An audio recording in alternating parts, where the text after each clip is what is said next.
Scared money don't make none. 폴 조지와 4년 136 밀리언 달러 계약을 성사시킨 이후 오클라호마 시티의 GM 샘 프레스티가 인터뷰에서 폴 조지 재계약에 대해 한 말입니다. A Tribe Called Quest라는 전설적 힙합 그룹의 midnight이라는 노래 가사 중 일부인데 한국어로 번역을 하면 돈 쓰는 걸 무서워하면 돈은 벌리지 않는다 정도로 해석될 수 있습니다. 1년 전 폴 조지가 인디애나에서 LA로 트레이드 되기를 희망했을 때 스몰 마켓의 작은 도시에 위치한 오클라호마 시티 썬더가 폴 조지를 데려오면서 1년 후에 오클라호마 시티에 남을 거라고 걸었던 도박이 이번 여름에 성공한 것입니다. 그리고 오클라호마 시티는 샘 프레스티의 말대로 돈 쓰는 걸 두려워하지 않았습니다. 내년 NBA 팀들의 선수들 연봉 캡이 101.9 밀리언 달러인데 오클라호마 시티는 폴 조지를 사인하게 되면서 캡을 훨씬 넘는 150 밀리언 달러 정도를 선수들 월급으로 지급하게 되고 반복 초과 세금까지 합치면 내년에 연봉과 세금으로 약 300 밀리언 달러라는 역대급 최고인 어마어마한 돈을 지불하게 됩니다. 이에 따라서 오클라호마 시티는 카멜로와의 계약을 처리하기 위해 서로 합의를 보려 하고 있다고 하지만 트레이드 금지 조항을 가지고 있는 카멜로 앤서니를 처리하는 게 쉽지만은 않을 것으로 보입니다.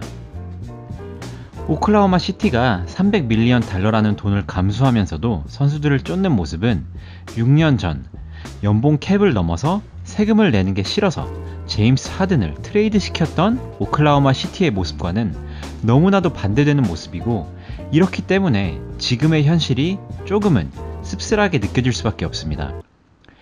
지금으로서는 믿기 힘들 정도지만 한때 오클라호마 시티는 3명의 리그 MVP를 보유하고 있는 팀이었습니다.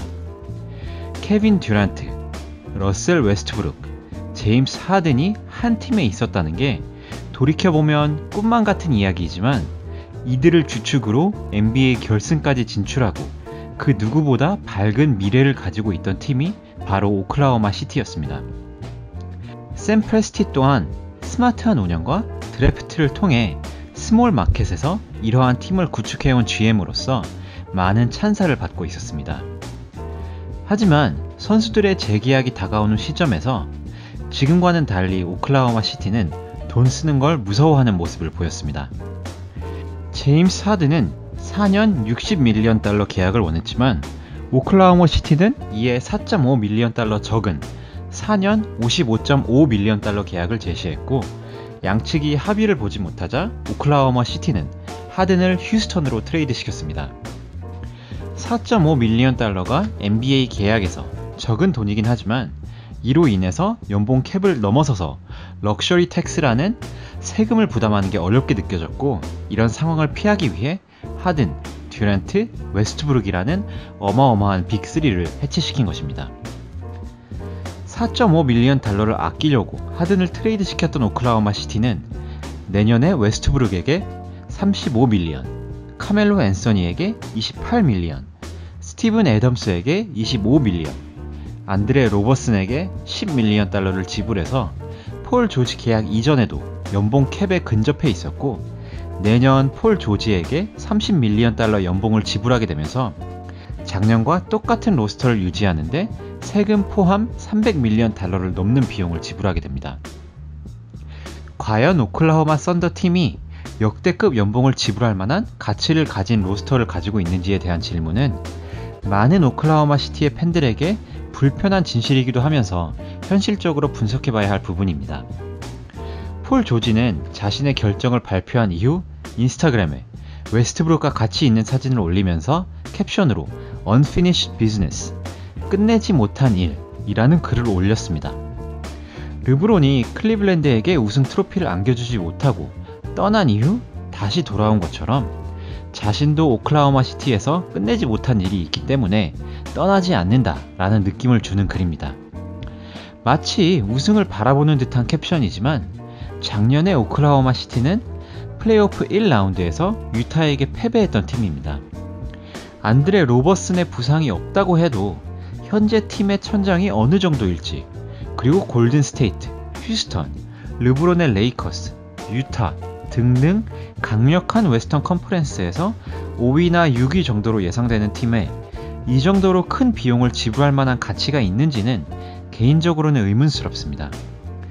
또한 폴 조지를 얻어오기 위해 내준 빅터 올라디포는 인디애나에서 폴 조지와 버금갈 정도로 훌륭한 모습을 보여주고 있고, 사보니스 또한 안정적인 선수로 성장하고 있습니다.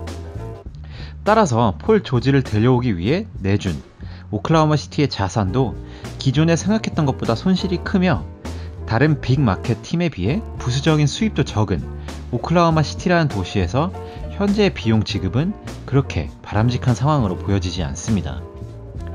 매년 플레이오프 1라운드 혹은 2라운드에서 탈락될 것으로 예상되는 팀에게 300밀리언 달러가 넘는 비용을 지불할 가치가 있다고 팀이 판단한다면 그건 상관없는 일이지만, 이럴 거였으면 왜 예전에 빅3는 그렇게 성급하게 해체시켜버릴 수밖에 없었는지 돌이켜보면 많은 의문점이 남는 이번 오클라호마 시티의 여름입니다. 폴 조지는 이번 여름 My Journey, 나의 여정이라는 제목의 세 파트로 나뉘어진 쇼트 다큐멘터리를 공개했습니다.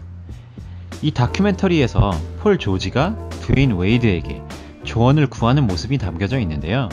웨이드는 조지에게 이런 말을 합니다. 어떤 결정을 내리든지 그 결정을 내린 이후로는 절대 후회해서는 안 돼. 너의 선택을 믿고 올인해야 돼. 개인적으로 NBA 선수 선배이자 인생 선배로서 아주 좋은 조언을 해주었다고 생각합니다.